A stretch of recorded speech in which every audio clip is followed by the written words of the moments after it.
I found out my stepsister and stepfather are planning to kill me. This is not a joke. They want my inheritance and they said they're going to off me. I caught it with their text messages. Here's what happened. All right, let's dive into the backstory. I'm a 26-year-old dude, and a few years ago, I was living the independent life away from any family drama. But to really start this story, I need to rewind to when my dad passed away. That hit us hard, really hard. My mom, she's the gentle type, and his death really took a toll on her.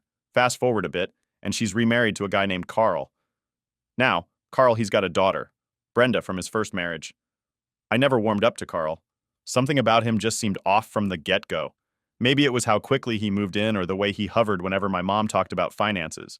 Brenda, she was another story. Same age as me, but lazy as heck. She flunked out of college and just glued herself to my mom's couch, living off her money.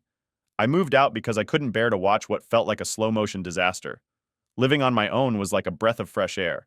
I landed a decent job, got my own place, and life was looking up. Then last year I got a call from my mom's doctor. Her health was on the decline, some complex heart condition that I can barely pronounce. My mom needed more help, and I got this gut feeling that Carl and Brenda being alone with her during this time wasn't right. Driven by that feeling, I decided to move back into my mom's place. Breaking this news to Jenna, my girlfriend, was tough. We had plans, moving in together, maybe even adopting a dog. But Jenna got it, thank God for Jenna. She's always had this way of understanding things better than most. The day I moved back, everything looked the same but felt completely different. Carl was all charm, laying it thick with buddy and son every chance he got. Brenda barely acknowledged me, just a nod here and there like the world owed her something. I settled back into my old room, surprisingly untouched, except for a bit of dust. Seems like Carl wasn't big on cleaning unless it involved cleaning out my mom's bank account. I laid low the first few days, just watching their routines.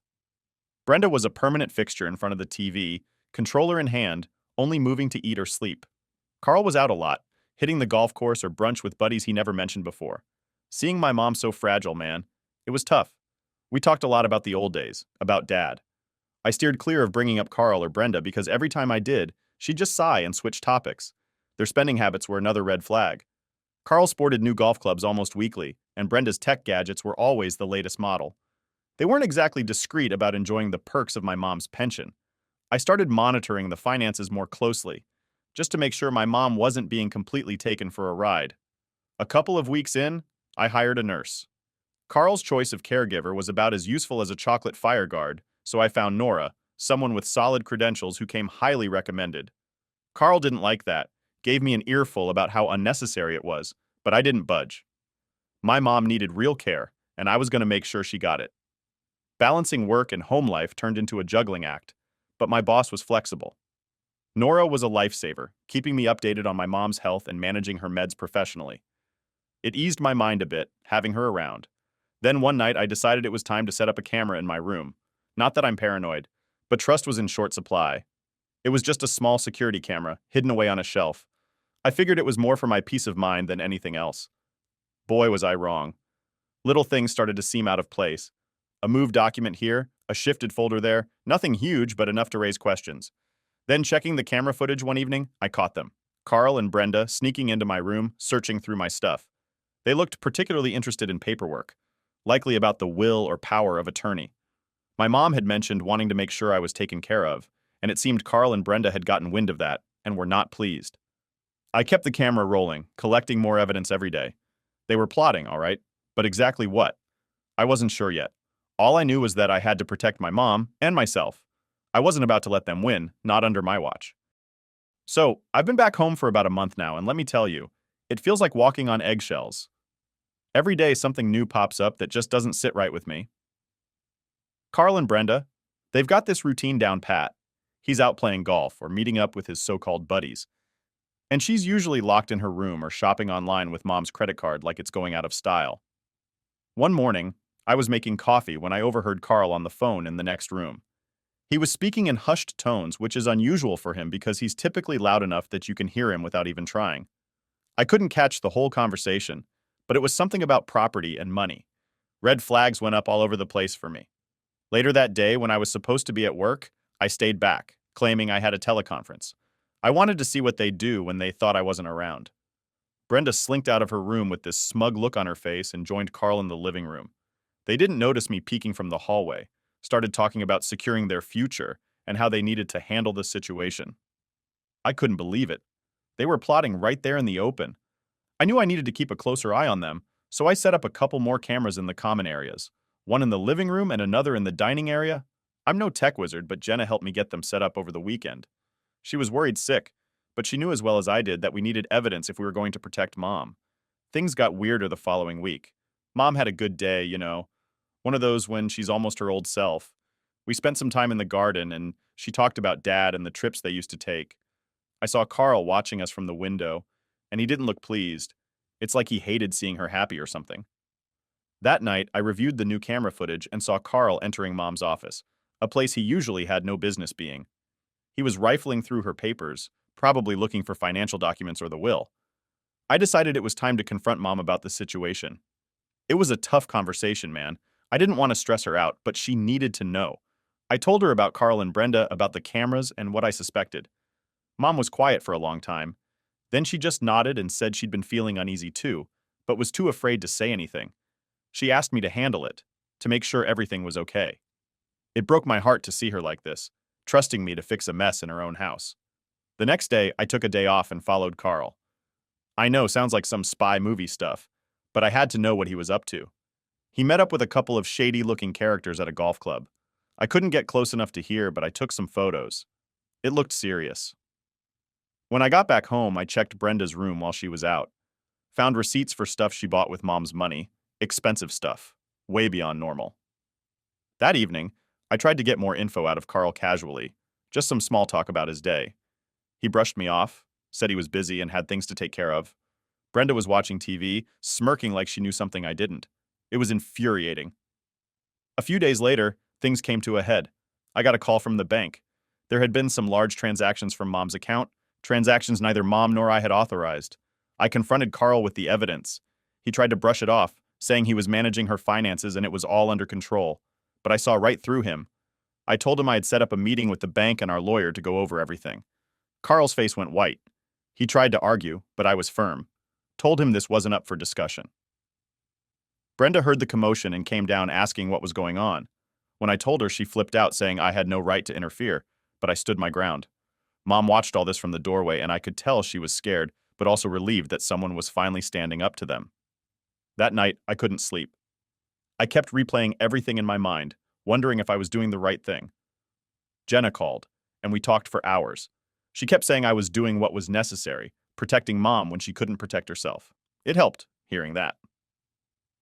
The next day, Brenda tried to sweet-talk Mom, probably trying to sway her before the meeting.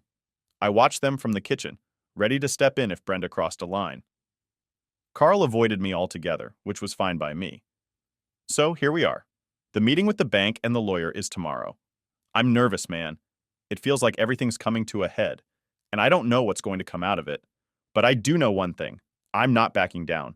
Not when Mom's safety and well-being are on the line. I'll fight these leeches with everything I've got. Stick around, folks. Chapter 3 is going to be a doozy. I can feel it. All right, where did I leave off? Yes, the big meeting with the bank and our lawyer. Man, I was gearing up for it like it was the final boss in a video game or something. Couldn't sleep much the night before.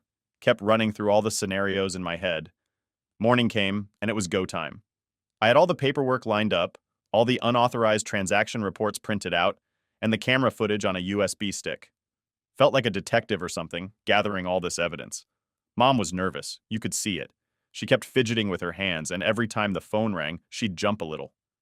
Carl was unusually quiet, which was a relief because his constant blabbering about nothing usually grated on my nerves. Brenda, on the other hand, was a mess. She was trying to play it cool, but her pacing back and forth in the living room told another story. We headed to the bank first. The meeting was set up in one of those sterile conference rooms that always feel a bit too cold. Our bank manager, Mr. Thompson, was there along with a couple of other suits I hadn't seen before. They all had that serious, no-nonsense look on their faces. I laid out everything. Showed them the transactions, the dates, the amounts, and how none of them matched up with Mom's usual spending pattern. Mr. Thompson listened, nodding along, asking a few pointed questions here and there. Mom confirmed she hadn't authorized any of those expenses, her voice barely above a whisper. I could tell she was embarrassed, like she felt she was causing trouble, but this was her money, her life. Carl tried to interrupt a few times, spinning some story about how he was just trying to help manage Mom's finances better, investing in this and that. But Mr. Thompson wasn't having it. He shut Carl down pretty quick, said they'd be conducting a full audit of Mom's accounts and that any discrepancies would be reported. Next up was the lawyer's office, which was even more intimidating if you can believe it. Our family lawyer, Mr. Daniels, had been with us since Dad's time. He's this grizzled old guy who looks like he's seen it all, and probably has. He reviewed the documents I brought, his brows furrowing deeper with every page. When we showed him the camera footage, his reaction was something else. He paused the video, pinched the bridge of his nose, and sighed. "This is serious," he said, looking up at Mom. "We might be looking at charges of financial abuse and fraud." Mom just nodded, tears in her eyes. She knew this was serious, but hearing it said out loud by someone like Mr. Daniels made it all too real. We discussed our next steps. Mr. Daniels suggested we change all of Mom's account passwords and security settings. He also recommended setting up a new will, one that would be airtight against any more of Carl and Brenda's shenanigans. He mentioned getting a restraining order if things escalated, which seemed like a real possibility given how Carl and Brenda had been acting. Leaving the lawyer's office, I felt a mix of relief and dread. We were doing the right things, but it was clear this was just the beginning. Carl was silent on the ride home, stewing. Brenda kept trying to text someone, probably looking for a way out of the mess she'd helped make. Back home, things got tense, real fast. Carl packed up some of his things and left, saying he needed some time to think things over. Brenda locked herself in her room. Mom and I sat in the kitchen, not really talking, just sitting together, trying to process everything. That night, as I lay in bed, I couldn't stop thinking about all we'd discovered and how far Carl and Brenda might still go. I got up and checked the locks on all the doors and windows, double-checked the new security settings I'd installed on Mom's accounts. I didn't know what Carl might try next, but I wasn't taking any chances. The next morning was quiet. Too quiet. Brenda was gone. Turns out she'd packed a bag in the night and left. No note, no goodbye, just gone. Mom was upset, of course, but there was also a sense of relief in her eyes, like she could finally breathe again without Brenda's dark cloud hanging over the house. We spent the day reviewing everything with Mr. Daniels over the phone, making sure every legal I was dotted and T crossed. He was going to push on with the financial abuse investigation, and he advised us to be vigilant, keep documenting everything. So here I am writing this down because I don't want to forget any details. I don't know what tomorrow holds, but I'm here, I'm watching, and I'm ready to protect my mom from whatever Carl and Brenda might still throw our way. Stick around, guys. This story is far from over, and I've got a feeling there are still a few twists left in it. I'm just hoping we can find some peace at the end of this crazy ride. All right, buckle up, folks, because things went from 0 to 100 real fast after Brenda bolted. The house was eerily quiet without her and Carl's constant scheming filling the air. Mom and I were trying to get back to some kind of normal, enjoying the peace, but I guess that was too much to ask for. A couple of days after Brenda left, Carl came back. He didn't even knock, just used his key like nothing happened. Found him in the kitchen making coffee like it was just another Tuesday. I was in the living room, and let me tell you, my heart started racing when I saw him. Had no idea what his game plan was now. "Need to talk," he said, plain and simple. I wasn't about to let him dictate anything, but I figured I'd hear him out. Maybe he was ready to cut his losses and move on. Mom came down when she heard his voice, and I saw her brace herself against the doorframe. She looked scared, but there was also this steely kind of resolve in her eyes. No more Mrs. Nice Guy, I guess. Carl had this whole sob story ready, started talking about how he'd made some bad decisions but only ever wanted to help, and how he missed my dad. Man, it was like watching someone flip a switch. Fake tears and all. But Mom and I weren't buying what he was selling, not anymore. I asked him straight up, "What about the money, Carl, and sneaking around looking for the will?" He tried to brush it off, said he was just trying to be proactive about finances, that he thought he was doing the right thing. But I cut him off, showed him the printouts of the bank statements again, and this time I had the transaction times and locations. Proof that he was lying. It got heated. Carl's facade started to crack, and his real agenda came out. He admitted he'd been trying to secure his and Brenda's future because he was worried about being left with nothing when Mom passed. The gall of this guy, talking about Mom like she was just a stepping stone to his comfort. Mom lost it. She told him she'd been too blind, too trusting because he'd been her connection to my dad, her late husband, someone she loved dearly. Hearing that broke my heart, guys. She was so vulnerable, and this jerk exploited that. We told Carl it was time to leave, for good this time. His response? He actually threatened to sue us for emotional distress and loss of residency. Can you believe that? Luckily, we had Mr. Daniels on speed dial. A quick call put that nonsense to bed. Mr. Daniels reminded Carl about the ongoing investigation and suggested he reconsider his position unless he wanted to add legal fees to his troubles. Carl left, but not quietly.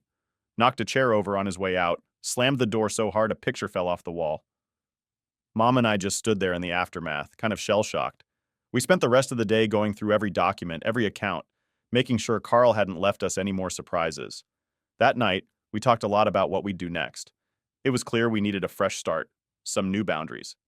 We decided to change the locks, update all security systems, and even talked about selling the house and moving somewhere smaller, just the two of us. It felt good, making plans, taking control back. But then, as if we hadn't had enough excitement, Brenda showed up the next morning. Alone, no luggage, looking a mess. She'd come to apologize, she said. Turns out, life on her own wasn't as glamorous as she'd thought it would be.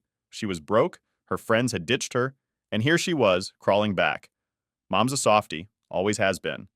She listened to Brenda, offered her a seat and coffee, but I was wary. Had to be, right? We sat down at the kitchen table, the same place where we'd had countless family breakfasts, and listened to Brenda spill her guts. She talked about feeling overshadowed by Carl, about feeling pushed to do things she knew were wrong. It was a lot to take in. We decided to give her a chance, on a trial basis. Strict rules, limited access to finances, and mandatory family counseling. Brenda agreed. Seemed relieved even. Guess hitting rock bottom can change your perspective, so now we're trying to navigate this new dynamic. It's awkward, tense at times, but also kind of hopeful. Mom's doing better, smiling more, and I'm keeping my guard up, making sure Brenda sticks to the plan. It's a day-by-day thing, but we're getting there. Things had been somewhat calm at home after Carl's last visit, the one where he'd dropped off those bewildering documents. We had just begun to piece together a semblance of normalcy when Brenda asked for a family meeting one evening after dinner. The atmosphere was immediately tense. Her serious tone and uneasy glances suggested that this wasn't just about any household matter. We all settled in the living room, the air thick with anticipation. Brenda took a deep breath, her hands nervously fidgeting in her lap. "I've been doing a lot of thinking," she started, avoiding eye contact. "And there's something I need to tell you all. It's about Dad, about Carl." Mom and I exchanged a worried look. We had been through so much already. The thought of more hidden secrets was exhausting. Brenda continued, her voice shaky. "Dad, he had plans. Plans that involved me. He wanted me to help him get rid of you," she said, her eyes now meeting mine, filled with remorse. "He thought if you were out of the picture, somehow, he could manipulate Mom into changing her will, leaving everything to him." The room went silent. It was one thing to suspect Carl of financial deceit and manipulation, but to hear that he'd stooped so low as to consider something as heinous as harming me to gain access to Mom's wealth was chilling. Mom's face drained of color. "Oh, Brenda," she whispered, her voice a mix of sadness and disbelief. "I didn't go along with it, I swear," Brenda rushed to add, her words tumbling out in her urgency to explain. "I told him no, that I wouldn't be part of any plan like that. That's part of why I left suddenly that day. I couldn't bear it, being part of his schemes, watching how he treated everyone." Brenda's confession seemed to unburden her somewhat, but the rest of us were left reeling. I felt a mix of anger and relief. Anger that Carl could even conceive of such a plan, and relief that Brenda had the conscience to reject it. "We need to be careful," I said finally, breaking the heavy silence. "Carl is desperate, and desperate people are dangerous." Mom nodded, a determined look settling over her features. "We will be," she assured, her voice stronger now. "We'll handle this together, as a family." We spent the rest of the evening discussing our next steps. It was clear that we needed to tighten our security measures and remain vigilant. Brenda's willingness to come clean about Carl's intentions was a grim reminder of the lengths he might go to. The next day, we called Mr. Daniels, our lawyer, and updated him on Brenda's revelations. He advised us to document everything and consider additional legal protections. We also contacted the local police to inform them of the potential threat, just to be on the safe side. They promised to keep an extra watch on our property and advised us on further safety measures we could take. Despite the turmoil, there was a silver lining in seeing Brenda fully turn her back on Carl's manipulations. She was making real efforts to mend her ways and rebuild her relationship with Mom and me. Her confession, while disturbing, had brought us closer. It tore down the last of the walls she had built around herself. As days turned into weeks, our home began to feel secure once more, fortified not just by alarms and locks, but by the renewed trust and unity among us. Brenda enrolled in some community college classes, focusing on her future, determined to prove that she was more than Carl's daughter. The days following Brenda's harrowing confession about Carl's intentions felt like a whirlwind. Everything accelerated quickly once we decided to involve the authorities more deeply.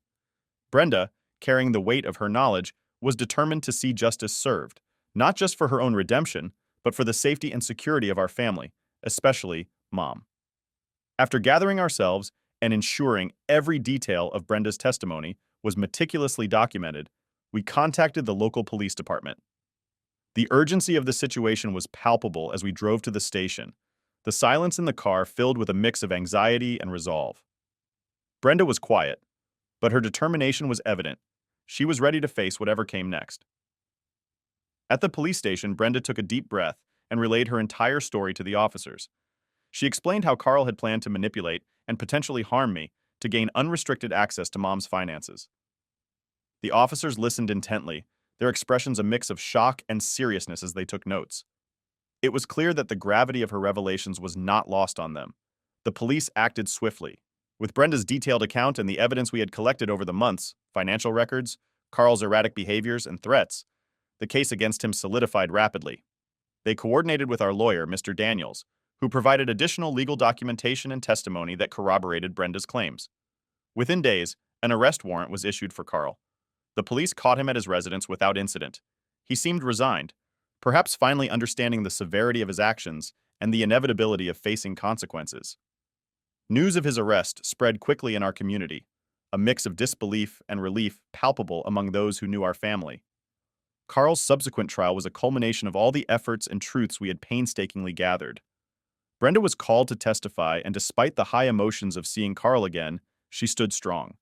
Her voice didn't waver as she recounted the manipulation and threats, her testimony painting a clear picture of Carl's manipulative nature and malicious intent. The evidence against Carl was overwhelming. Between the financial discrepancies, Brenda's testimony, and additional corroborations from other investigations, the case was ironclad. The courtroom was tense as the jury returned with their verdict, guilty on multiple counts of fraud, attempted extortion, and endangerment. Carl was sentenced to a substantial term in prison, reflecting the seriousness of his crimes against our family. The judge's words were stern as he addressed Carl, condemning his actions and the betrayal of trust that had endangered the lives and well-being of a family that had once welcomed him. The relief in the courtroom was palpable as the gavel fell. Mom held my hand tightly, tears of relief and a bit of sorrow in her eyes. It was over, at least the legal battle. Brenda exhaled deeply, a visible weight lifted from her shoulders. In the days that followed, our family began the slow process of healing. The house felt safer, lighter, as if Carl's presence had been a shadow that was finally gone. Mom started to smile more, her laughter returning in bursts that filled the rooms with warmth. Brenda, now more a sister than ever, was integral to our healing process. Her honesty and bravery had not just helped incarcerate Carl, but had mended bridges within our family. We all understood that while the legal proceedings were over, the emotional recovery was just beginning. But there was a newfound strength among us, a unity that Carl's actions had unwittingly forged. As I reflect on these events, writing this chapter in the quiet of the evening, I realize the saga was as much about uncovering deceit as it was about discovering the resilience and depth of our family bonds. We were tested, undoubtedly, but not broken. Instead, we emerged stronger, closer, and more protective of one another. Carl's imprisonment was a closure of a painful chapter, but it was also the beginning of a new one for us, a chapter of rebuilding and moving forward, with the past firmly behind us, where it belongs. We had learned that together, there was no hardship too great, no betrayal too deep, that we couldn't overcome as a family.